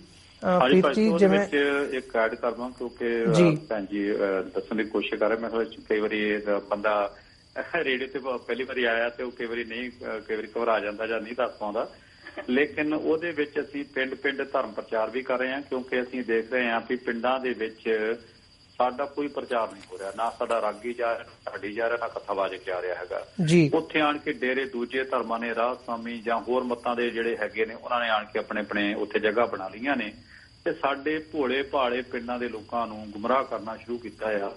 ਸੋ ਅਸੀਂ ਸਮਝਦੇ ਹਾਂ ਵੀ ਸਾਡਾ ਬੜਾ ਜ਼ਰੂਰੀ ਸੀ ਅਸੀਂ ਉਹ ਪਿੰਡਾਂ 'ਚ ਜਾ ਕੇ ਅਸੀਂ ਮਹੀਨੇ ਦੇ ਵਿੱਚ 5-7 ਪਿੰਡ ਜਿਹੜੇ ਆ ਚੂਜ਼ ਕਰ ਲਈਦੇ ਆ ਵੱਖਰੇ ਇਲਾਕਿਆਂ ਦੇ ਵਿੱਚ ਉਹਨਾਂ ਪਿੰਡਾਂ ਦੇ ਵਿੱਚ ਅਸੀਂ ਹਫ਼ਤਾ ਦੱਸਦੇ ਰਹਿੰਦੇ ਆ ਤੇ ਉੱਥੇ ਫਿਰ ਲੋਕਾਂ ਨੂੰ ਪੂਰੀ ਜਾਣਕਾਰੀ ਦਿੰਦੇ ਆ ਵੀ ਧਰਮ ਕੀ ਆ ਸਾਡੀ ਮਰਿਆਦਾ ਕੀ ਆ ਮੋਟੀਆਂ ਚੀਜ਼ਾਂ ਜਿਹੜੀਆਂ ਵੀ ਉਹਨਾਂ ਨੂੰ ਸਮਝ ਆ ਜਾਣ ਤੇ ਨਾਲ ਸਾਡੀ ਹੁਣ ਕੋਸ਼ਿਸ਼ ਹੋਏਗੀ ਵੀ ਹਰੇਕ ਘਰ ਦੇ ਵਿੱਚ ਜਿਹੜੀ ਸਾਡੀ ਪ੍ਰਵਾਨ ਸਿੱਖ ਰਹਿਤ ਮਰਿਆਦਾ ਹੈਗੀ ਆ ਉਹਦੀ ਕਾਪੀ ਹਰ ਪਿੰਡ ਹਰ ਘਰ ਦੇ ਵਿੱਚ ਜਾਵੇ ਤਾਂ ਕਿ ਉਹਨਾਂ ਨੂੰ ਕਮ ਸੇ ਕਮ ਪਤਾ ਚੱਲੇ ਵੀ ਕਿਹੜੇ ਸਾਡੇ ਕਾਇਦੇ ਕਾਨੂੰਨ ਨੇ ਕਿਹੜੀ ਸਾਡੀ ਮਰਿਆਦਾ ਆ ਤੇ ਇਸ ਤਰੀਕੇ ਨਾਲ ਅਸੀਂ ਜਿੱਥੇ ਇਹ ਕੰਮ ਕਰਦੇ ਹਾਂ ਉਸ ਪਿੰਡਾਂ ਦੇ ਵਿੱਚ ਨਾਲ ਅਸੀਂ ਗੁਰਮਤਿ ਕੈਂਪ ਵੀ ਲਾਉਂਦੇ ਹਾਂ ਦਸਤਾਰ ਸਿਖਲਾਈ ਕੈਂਪ ਵੀ ਲਾਉਂਦੇ ਹਾਂ ਮੈਡੀਕਲ ਕੈਂਪ ਵੀ ਉਹਦੇ ਨਾਲ ਜਿਸ ਪਿੰਡ 'ਚ ਸਾਰੇ ਕਾਰਜ ਹੁੰਦੇ ਉੱਥੇ ਦਰਖਤ ਵੀ ਉਸ ਪਿੰਡ ਦੇ ਵਾਸੀਆਂ ਨੂੰ ਇਕੱਠੇ ਕਰਕੇ ਸਾਰੇ ਪਿੰਡ ਨੂੰ ਬੱਚਿਆਂ ਕੋਲੋਂ ਬਜ਼ੁਰਗਾਂ ਕੋਲੋਂ ਬੀਬੀਆਂ ਕੋਲੋਂ ਨੌਜਵਾਨਾਂ ਕੋਲੋਂ ਹਰੇਕ ਕੋਲੋਂ ਪਲਾਂਟ ਇੱਕ ਪਲਾਂਟ ਜ਼ਰੂਰ ਲਵਾਈਦਾ ਤੇ ਪਲਾਂਟ ਅਸੀਂ ਸਪਲਾਈ ਕਰੀਦੇ ਆ ਲੇਕਿਨ ਲਵਾਈਦਾ ਉਹਨਾਂ ਪਿੰਡਾਂ ਕੋਲ ਤਾਂ ਕਿ ਪਿੰਡ ਵਾਲੇ ਮਹਿਸੂਸ ਕਰਨ ਵੀ ਅਸੀਂ ਵੀ ਉਸ ਕਿਸੇ ਸਿਸਟਮ ਦੇ ਵਿੱਚ ਜ਼ਿੰਮੇਵਾਰ ਹਾਂ ਜੀ ਬਿਲਕੁਲ। ਇਸ ਤਰ੍ਹਾਂ ਦੇ ਪ੍ਰੋਜੈਕਟ ਜਿਹੜੇ ਆ ਅਸੀਂ ਕਰ ਰਹੇ ਹਾਂ ਉੱਥੇ ਜੀ ਬਿਲਕੁਲ। ਪ੍ਰੀਤ ਕੌਰ ਜੀ ਇਨ ਦਾ ਐਂਡ ਮੈਂ ਤੁਹਾਡੇ ਕੋਲੋਂ ਚਾਹੂੰਗਾ ਕਿ ਜਿਵੇਂ ਤੁਸੀਂ ਮੈਂਸ਼ਨ ਕੀਤਾ ਭਾਈ ਜੋਗਾ ਸਿੰਘ ਦਾ ਤੇ ਹੋਰ ਜਿਹੜੇ ਔਨਗੋਇੰਗ ਪ੍ਰੋਜੈਕਟਸ ਹੈਗੇ ਆ ਇਹਦੇ ਵਿੱਚ ਦਰਸ਼ਕ ਜਿਹੜੇ ਸਾਡੇ ਹੈਗੇ ਆ TV 84 ਦੇ ਜਾਂ ਸਿੱਖ ਸੰਗਤ ਹੈਗੀ ਆ ਉਹ ਤੁਹਾਡੇ ਤੱਕ ਕਿਵੇਂ ਰੀਚ ਆਊਟ ਕਰ ਸਕਦੀ ਹੈ ਤੁਹਾਡੇ ਤੱਕ ਕਿਵੇਂ ਪਹੁੰਚ ਕਰ ਸਕਦੀ ਹੈ ਤੁਹਾਨੂੰ ਕਿਵੇਂ ਸਪੋਰਟ ਕਰ ਸਕਦੀ ਹੈ? ਹਾਂਜੀ ਸੋ ਸਾਡਾ ਇੱਥੇ USA ਦੇ ਵਿੱਚ ਬੈਂਕ ਹੈਗਾ ਬੈਂਕ ਆਫ ਅਮਰੀਕਾ ਤੇ it's called Sikh Relief USA ਸਾਡਾ ਅਕਾਊਂਟ ਨੰਬਰ ਹੈਗਾ 325027567308 the routing number is 121000358 ਜੀ ਤੇ ਤੁਸੀਂ ਆਨਲਾਈਨ ਡੋਨੇਸ਼ਨਸ ਵੀ ਕਰ ਸਕਦੇ ਆ on just giving for Sikh Relief And also, if Sangat wants to pay out a check, they can write a check to Sikh Relief USA. ਸਾਡੀ website ਹੈਗੀ ਆ, which is updated, and ਉੱਤੇ ਵੀ ਤੁਹਾਨੂੰ ਪਤਾ ਲੱਗਦਾ ਰਹੂਗਾ, like if there's anything new going on or the cases we've done in the past. That's www.sikhrelief.org. The email ਹੈਗੀ ਆ info@sikhrelief.org. Let me see. They can also call in. मैं अपना number दे देनी है. 916-524-1349. They can call in, and I can do. If they want to pay over the phone one time, I can take that. But mainly साਡਾ focus ਇਹ ਆ ਵੀ direct deposit ਸੰਗਤ ਜੇ ਕਰ ਸਕਦੀ ਨਾ ਉਹ ਕਰੇ. And any amount will help us. ਤੁਸੀਂ ਜੇ $1 ਦੇ ਵੀ ਦੇ ਸਕਦੇ ਨਾ, ਤੁਸੀਂ ਉਹ ਵੀ ਦਿਓ. Don't be hesitant, because that $1, if 100 people donated that $1, and that's what they can do, that's going to help us a lot. That's going to help, job environment a lot. Other than that, I think, just ਸਾਡੇ Facebook ਹੈਗੀ ਆ, Sikh Relief the. You can go on there. That's also updated regularly. ਜੀ ਬਿਲਕੁਲ। Bhai Sahib, and ਦੇ ਵਿੱਚ ਬਲਬੀਰ ਸਿੰਘ ਜੀ, ਤੁਸੀਂ ਸਾਡੇ ਦਰਸ਼ਕਾਂ ਨੂੰ ਕੀ ਮੈਸੇਜ ਦੇਣਾ ਚਾਹੋਗੇ? ਸਾਡੇ ਕੋਲ ਜਿਹੜਾ ਅਖੀਰ ਦਾ 1 ਮਿੰਟ ਹੈਗਾ ਜੀ।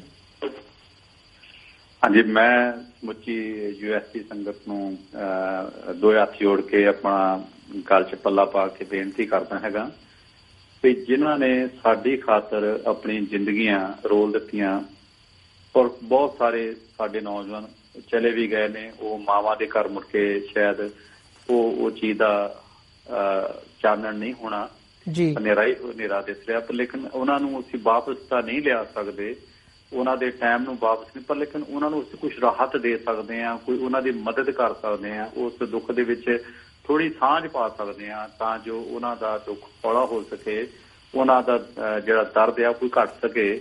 ਸੋ ਮੇਰੀ ਇੱਕ ਬੇਨਤੀ ਆ, ਭਾਵੇਂ ਤੁਸੀਂ $1 ਕੱਢੋ, ਭਾਵੇਂ ਕੁਛ ਵੀ ਕੱਢੋ, ਤੁਸੀਂ ਆਪਣੀ ਕੌਮ ਦੇ ਨਾਲ ਖੜੋ, ਉਹਨਾਂ ਨੂੰ ਆਪਣੀ ਪੂਰੀ ਸਪੋਰਟ ਦਿਓ।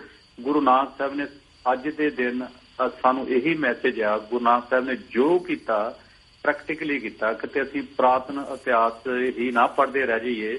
ਇੱਕ ਇਤਿਹਾਸ ਸਾਡੀਆਂ ਅੱਖਾਂ ਸਾਹਮਣੇ ਗੁਜ਼ਰ ਰਿਹਾ ਹੈਗਾ, ਲੰਘ ਰਿਹਾ ਹੈਗਾ, ਆਪਾਂ ਵੀ ਇਸ ਇਤਿਹਾਸ ਦਾ ਹਿੱਸਾ ਬਣੀਏ, ਔਰ ਆਪਣੇ ਇਸ ਕੌਮ ਦੇ ਵਡਮੁੱਲੇ ਹੀਰਿਆਂ ਨੂੰ ਜੋ ਅੱਜ